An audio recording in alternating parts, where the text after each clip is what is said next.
Mauritania was one of my favorite countries I visited. Rugged landscapes, endless Saharan sands, a culture hidden from the modern world, and secrets. One of those secrets was the main reason I traveled to this unique country, the Richat Structure. This unusual geological formation is something else. You can clearly see its strikingly regular shape and size from the air, or just zoom in on Google Maps. It's a relatively recent discovery since its full scale is only visible from above. The Richat Structure looks like a massive bullseye or target when seen from the sky, with alternating rings of rock and sediment standing out sharply against the surrounding desert. Geologists now confirm that it's a natural phenomenon, made visible only thanks to its isolated location in the Sahara. Officially, it's an uplifted geologic dome, eroded over millions of years. Unofficially, it's the long-lost Atlantis. The problem with the Richat being Atlantis is pretty obvious. Atlantis was never supposed to be there, deep in the Sahara. Not a single historical map shows either the Richat or Atlantis, the real maps, that is. As a kid, I loved reading about the legend of Atlantis. It sparked a lifelong fascination. For years, I pored over books, maps, and movies, drawn in by the mystery of a city lost to time. So of course, I had to see the Richat in real life, to touch the sands, to feel the place for myself.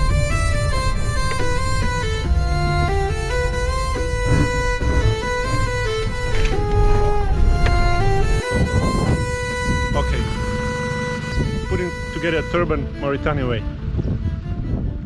The first step, of course, is properly wrapping the sheish, or hauli, as the turban is called in Mauritania.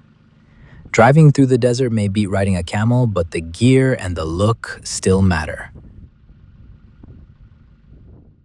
Mauritania is a land of endless desert drives, just the way I like them. There's something captivating about this vast emptiness where golden sands stretch to meet the boundless sky, and the silence sings its own quiet song. Of course, there's not much silence with a trusty Toyota 2.5-liter diesel engine rumbling across the dunes, but we have places to see. We reached Udain late in the afternoon. My room was nothing special, but after a night spent in a straw hut, it felt almost luxurious. It had been a long day, and we called it a night early.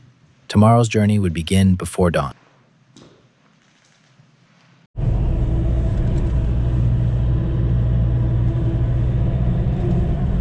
We left early. The roads to the Richat aren't exactly well marked, unless you count vague tire tracks and wishful thinking.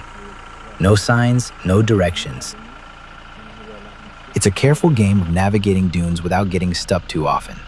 Some say nothing builds character quite like digging your car out after getting stuck in the desert sand.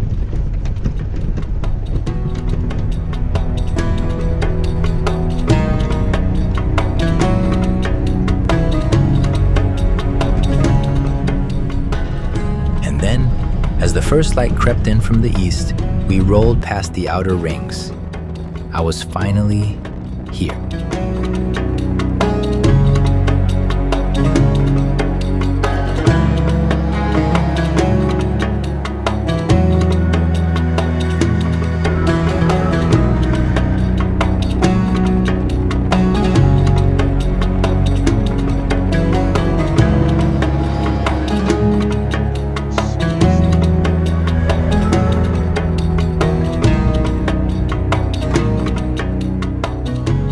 The Richat Structure is a remarkable place, an ancient wonder carved into the heart of the desert. All around, a stunning view stretched to the horizon, and we stood at its very center. Stillness, a surreal kind of calm that settles deep in your mind as the sun begins to rise.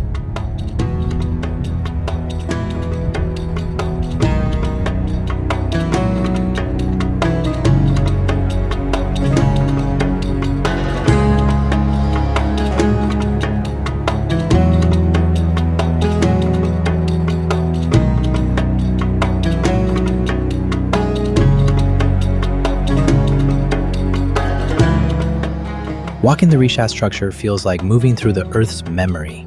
Vast, ancient rings carved over hundreds of millions of years, From above, it's a perfect bullseye.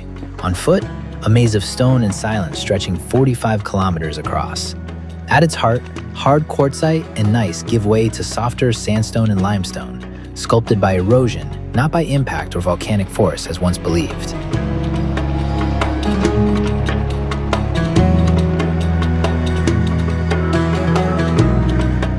Here, in the eye of the Sahara, the world feels both timeless and infinite. This is the very essence of emptiness.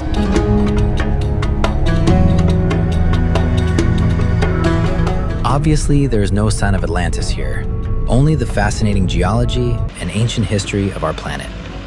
Layer upon layer, the story of Earth unfolds before your eyes. There are countless places to stop and observe, each offering a new perspective.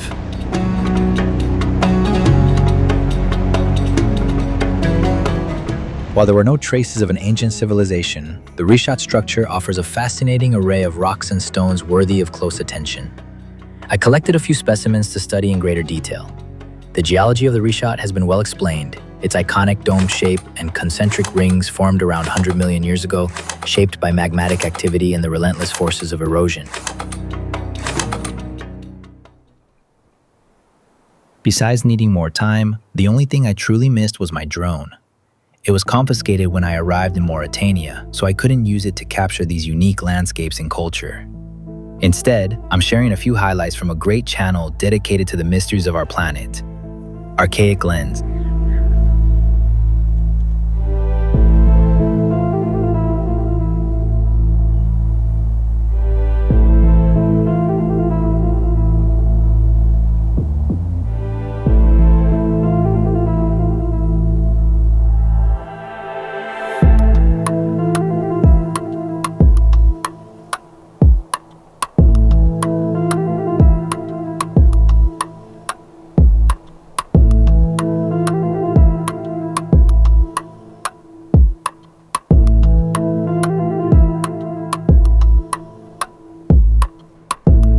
The video also features a mysterious structure nestled within one of the Richat rings. Fortress? Hideout? It's hard to say. And this isn't the only structure inside the Richat. There are plenty more marked on various websites and Google Maps. I'm already planning a return trip and thinking about chartering a plane to the Richat. Want to join?